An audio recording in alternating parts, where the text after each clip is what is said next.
అలా సార్ మామూలుగా ర్యాండమ్గా బయటపడ్డ కేసెస్ మీ దగ్గర చాలా చూసుంటారు కదా సార్. అవునండి. చాలా హెల్దీగా ఉంటూ ఊరికే బై ఛాన్స్ స్క్రీనింగ్ చేయించుకుంటే బయటపడ్డాయి. Give us a couple of examples sir జనాన్ని తెలియడానికి. అయ్యో, మేము ఇప్పుడు మన గ్రేస్ క్యాన్సర్ ఫౌండేషన్ ద్వారా స్క్రీనింగ్ చేస్తూ ఉంటాం. గ్రామీణ ప్రాంతాల్లో మొబైల్ స్క్రీనింగ్ బస్సుల ద్వారా ఊరూరా వెళ్ళి స్క్రీనింగ్ చేస్తూ ఉంటాం.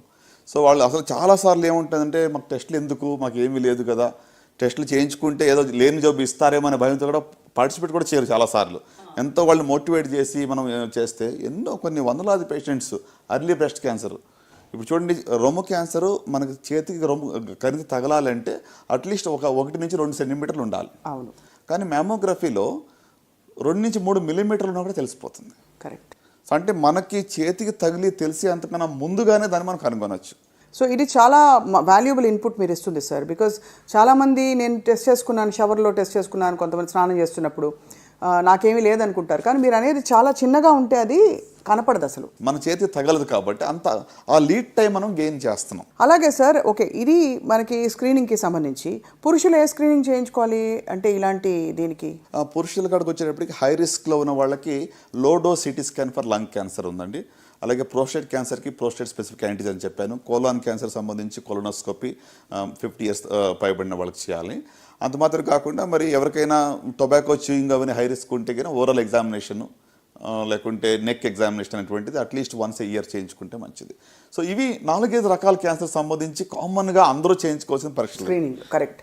అండ్ మనకేమన్నా బ్లడ్ వర్క్లో కానీ లేకపోతే మామూలుగా ఏమన్నా మార్కర్స్ ఉంటాయా సార్? ఫర్ ఎగ్జాంపుల్ ఈ పర్టికులర్ యాంటీబాడీస్ వాట్ ఎవర్ ఇది బాగా పెరిగాయి, లేదు వాళ్ళకి వెయిట్ లాస్ అయింది అని చెప్పే కొట్టొచ్చే లక్షణాలు ఏంటి sir, which is common to most cancers? అంటే లక్షణాలు వేరు, బ్లడ్ వర్క్ ఇస్ డిఫరెంట్. అలా చెప్పాలంటే సో బ్లడ్లో ట్యూమర్ మార్కర్స్ అనుకుని ఉంటాయి. ఇప్పుడు ఓవేరియన్ క్యాన్సర్ సంబంధించి CA-125 అనేది ట్యూమర్ మార్కర్ ఎలివేట్ అవుతుంది. అంటే CA-125 ఎలివేట్ అయినంత మాత్రాన క్యాన్సర్ కంగారు పడక్కర్లా. సుమారు 50 వేరే జబ్బుల్లో కూడా అది ఎలివేట్ అవ్వచ్చు. ట్యూబర్కులోసిస్లో కావచ్చు, ఎండోమెట్రియోసిస్లో కావచ్చు, పెల్విక్ ఇన్ఫ్లమేటరీ డిసీజ్లో కావచ్చు. ఇట్లా అంటే ఒక రిపోర్ట్ చూసి ఇది క్యాన్సర్ మార్కర్ కాబట్టి నాకు వచ్చిందేమని కూడా కంగారు పడక్కర్లేదు. రైట్. అంటే మన ఎస్పెషల్లీ సాక్షి ప్రేక్షకులకి నేను I don't want give wrong information. Correct. ఎందుకంటే కొన్నిసార్లు క్యాన్సర్ ఎట్లా అంటే అనవసరమైనటువంటి ఒక ఫియర్ అనేది కూడా ఎక్కువగా ఉంది ఇప్పుడు. అవును. సో అంటే I don't want to be a proponent of that kind of fear. Very very true sir. Right. So అట్లానే ఇప్పుడు సీరం CEA అని ఉంది, కార్సినో ఎంబ్రియోనిక్ యాంటీజెన్ అని చెప్పి, అది కోలాన్ క్యాన్సర్లో ఎలివేట్ అవుతుంది. PSA గురించి మనం మాట్లాడుకున్నాము. అట్లానే ఇప్పుడు CA-99 అని చెప్పి ఒక tumour marker for liver cancer కానివ్వండి, గాల్ బ్లాడర్ క్యాన్సర్ కానీ ఉంటుంది. కానీ ఇవన్నీ స్పెసిఫిక్ టెస్ట్, అంటే డాక్టర్ పర్యవేక్షణలో చెప్తేనే చేసే టెస్ట్ కదా సార్? అదే కరెక్ట్. అందరికీ ఒక బ్లడ్ టెస్ట్ చేసి ఏ క్యాన్సర్లు ఉన్నాయని బ్లడ్ టెస్ట్ తెలుసుకుంటాము అనేది అయితే లేదు, ఇంతవరకు లేదు. మీరు లక్షణాల గురించి అడిగారు కాబట్టి, సో క్యాన్సర్ లక్షణాలు గురించి సింపుల్గా చెప్పాలంటే caution is a simple mnemonic. C అంటే changes in bowel and bladder habits, అంటే మలమూత్ర విసర్జనలో ఇటీవల మార్పులు వచ్చాయి. నేను చెప్పే సిమ్టమ్స్ ఏవి కూడా 3-4 వారాల కన్నా ఎక్కువ ఉంటేనే కంగారు పడాలి.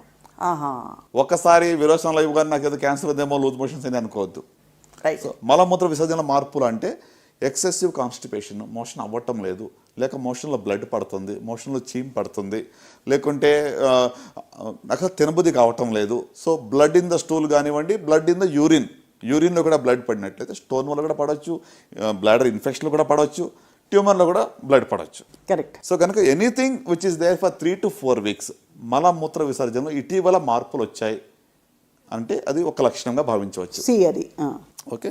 Then a sore which does not heal, అంటే మానని పుండు. శరీరంలో ఏ భాగంలో అయినా కూడా మానని పుండు ఉంటే నిర్లక్ష్యం చేయకూడదు. నొప్పి లేకపోయినా పర్వాలేదు, మానని పుండు ఉంటే వెంటనే డాక్టర్ని సంప్రదించాలి. దాన్ని రాచపుండని ఊరికే అనలేదు. అంటే మానని పుండు ఎందుకంటే, ఫర్ ఎగ్జాంపుల్ మీరు టంగ్ బైట్ అయిందని నాలుగు ఖర్చుకుంటే చిన్న పుండు అవుతుంది, వారం 10 రోజుల పుండు మానిపోతుంది. అవును. సో మీకు 2-3 weeks అయింది, పుండు అలాగే ఉంది అంటే మాత్రం నిర్లక్ష్యం చేయవద్దు. Right. So that is number 2. Right. తర్వాత U అంటే అన్యూజువల్ బ్లడ్ డిశ్చార్జ్, బ్లడ్ కానివ్వండి, వైట్ డిశ్చార్జ్ కానివ్వండి, లేకుంటే రక్తస్రావం కానీ ఎక్కువగా విన్నట్లయితే అది క్యాన్సర్ యొక్క సిమ్టమ్. అంటే వెజనల్ బ్లీడింగ్ కావచ్చు, ಅಥವಾ బ్లీడింగ్ పర్ రెక్టమ్ కావచ్చు. అన్యూజువల్గా వైట్ డిశ్చార్జ్ కానీ లేకుంటే రక్తస్రావం ఎక్కువగా అవుతున్నట్లయితే అది క్యాన్సర్ యొక్క లక్షణం. సో ఇక్కడ సార్ మెన్స్ట్రుయేషన్లో అన్యూజువల్ బ్లీడింగ్ అయ్యి మెనోపాజ్ తర్వాత తగ్గిపోయిందంటే అది PCOD తప్ప ఇంకోటి కాదు కదా సార్? డెఫినెట్లీ. ఇంకొకటి మీరు అడిగారు కదా, పోస్ట్ మెనోపాజల్ బ్లీడింగ్ అని వస్తే గిన నెవర్ టు నెగ్లెక్ట్.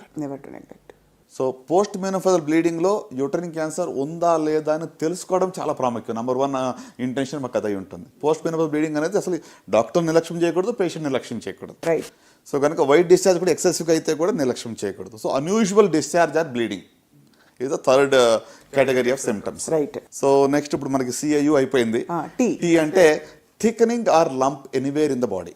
ఓకే. చాలా మందికి పుట్టుకతోనే చిన్న చిన్న గడ్డల బాడీలు చాలా ఉంటూ ఉంటాయి. లైపోమస్ అంటాము, లేకపోతే న్యూరోఫైబ్రోమస్ అంటాం. వాటి కోసం కంగారు పడక్కర్లేదు.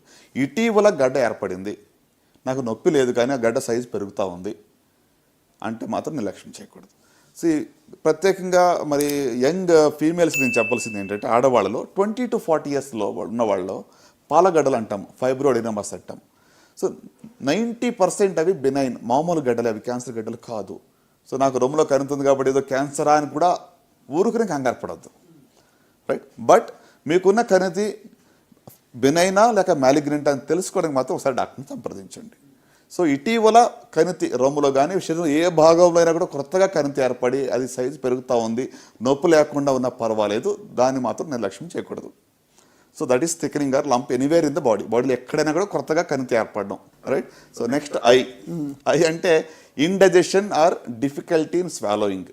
అంటే అజీర్తి అవుతా ఉంది, మృంగలేకపోతున్నాము, నీళ్లు లేకపోతే గుట్టక వెళ్ళటం లేదు.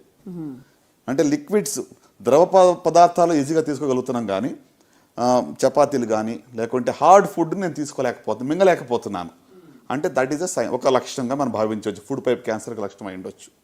సో ఆ గుట్టక వేయాలని నీళ్లు లేకుండా లోపలికి వెళ్ళట్లేదు, నేరోయింగ్ అయిపోయింది, ఈజీగా వెళ్ళటం లేదు. సో అది ఒకటి. Indigestion or difficulty in swallowing, మింగడానికి ఇబ్బందిగా ఉంటాం. అంటే obvious change in the birth mole, పుట్టుమచ్చలు చాలా మందికి ఉంటాయి. ఇటీవల ఆ యొక్క పుట్టుమచ్చలో మార్పు వచ్చింది, సైజ్ పెరుగుతూ ఉంది, ఇచ్చింగ్ అవుతా ఉంది, బాగా దురద వస్తుంది, లేక బ్లీడింగ్ అవుతుంది అంటే మాత్రం వెంటనే డాక్టర్ సంప్రదించాలి. పుట్టుమచ్చలో మార్పులు ఇటీవల వస్తాయి. రైట్. ఇంకా లాస్ట్కి వచ్చేటప్పటికి ఎన్ అంటే నాగింగ్ కాఫ్. అంటే ఒక రకంగా చెప్పాలంటే మానని దగ్గు.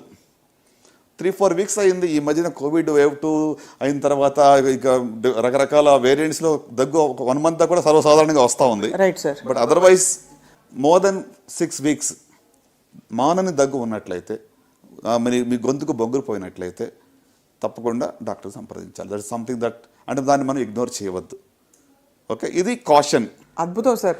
అంటే ఒక్కొక్క పదానికి గుర్తుపెట్టుకునే విధంగా మీరు చెప్పిన రీతి నిజంగా చాలామందికి ఐ థింక్ అర్థమవుతుంది సార్. ఇవన్నీ వస్తే తప్పకుండా ఇవన్నీ 3-4 వారాల పాటు గమనించాలి.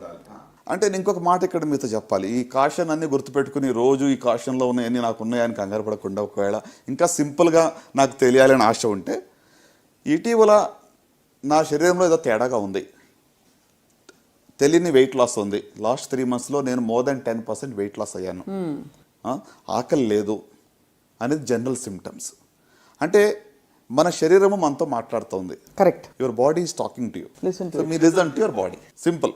మీ బాడీ ఏదో తేడాగా ఉంది అనిపించినప్పుడు ఒకసారి వెళ్ళి చూపించుకోనండి. నాకు ఐ వాంట్ గెట్ స్క్రీన్డ్, నేను కొన్ని క్యాన్సర్ స్క్రీనింగ్ చేయించుకుందాం అనుకుంటున్నాను, అతను బాడీ హెల్త్ చెకప్ చేయించుకోండి అని చెప్పండి. సో అట్లా ఉట్టి క్యాన్సర్కి కాదు, non communicable diseases, diabetes, hyper tension, cardiac, cancer అన్నీ కలిసి మనం టెస్ట్ చేయించుకోవచ్చు ఒకేసారి. కరెక్ట్ సార్, చాలా వాల్యుబుల్గా చెప్పారు. అయితే సార్ ఒక మాట, ఈ క్యాన్సర్ని మరింతగా పెంచే కండిషన్స్లో is stress one of them, diabetes, hypertension or they one of them? అంటే chronic diseases, non communicable disease like diabetes కానివ్వండి, కార్డియాక్ కానీ, ఇవన్నీ కూడా in one or the other way impact. అంటే వాటి వల్లనే ఇది వస్తుందని నేను చెప్పలేను. ఇప్పుడు stress is also one of the carcinogen. ఇటీవల మీరు డేటా చూస్తుంటే డెఫినెట్గా స్ట్రెస్ వల్ల 100% క్యాన్సర్ వస్తుందని ప్రూవ్ ఎక్కడ చేయడం కష్టం. అది అంటే మనకి ఎలాంటి ఎవిడెన్స్ డైరెక్ట్గా దొరకదు, బట్ ఇండైరెక్ట్గా definitely stress is also one of the risk factors మనం చెప్పవచ్చు. సో అలాగనే ఇప్పుడు క్రానిక్ అదర్ డిసీజెస్ లైక్ డయాబెటీస్లో ఇమ్యూనిటీ లో ఉంటుంది, షుగర్ లెవెల్స్ ఆర్ హై ఉంటున్నాయి. So uncontrolled diabetes also risk factor అండి. దీంట్లో కూడా కొన్ని క్యాన్సర్స్ ఎక్కువ కనబడుతుంటాయి. చాలామంది even I talk to alternate healers ఉంటారు కదా sir, healers, alternative medicine practice చేసేవాళ్ళు, వాళ్ళందరూ ఏమంటారంటే any form of suppression of emotions leads to cancer. In fact అది ఒక classic presentation of some kind of ఇది ఒక సప్రెషన్ ద్వారా వచ్చిన ఇది అని. As a clinician do you agree? అంటే ఇలాంటి ఒక ఫిలాసఫీ కావచ్చు, థియరీకి మీరు అంటే ఇనఫ్ డేటా ఉందని నమ్ముతారా sir? Honestly it's very difficult prove or disprove అండి దీనికి. అంటే ఇది very variable and subjective. Emotions కూడా సబ్జెక్టివిటీ చాలా ఉంటుంది. ప్లస్ దీనికి సైంటిఫికలీ ఎవిడెన్స్ గ్యాదర్ చేయాలంటే it's very beyond. It just way of one of the hypothesis or way of looking at it అంతే.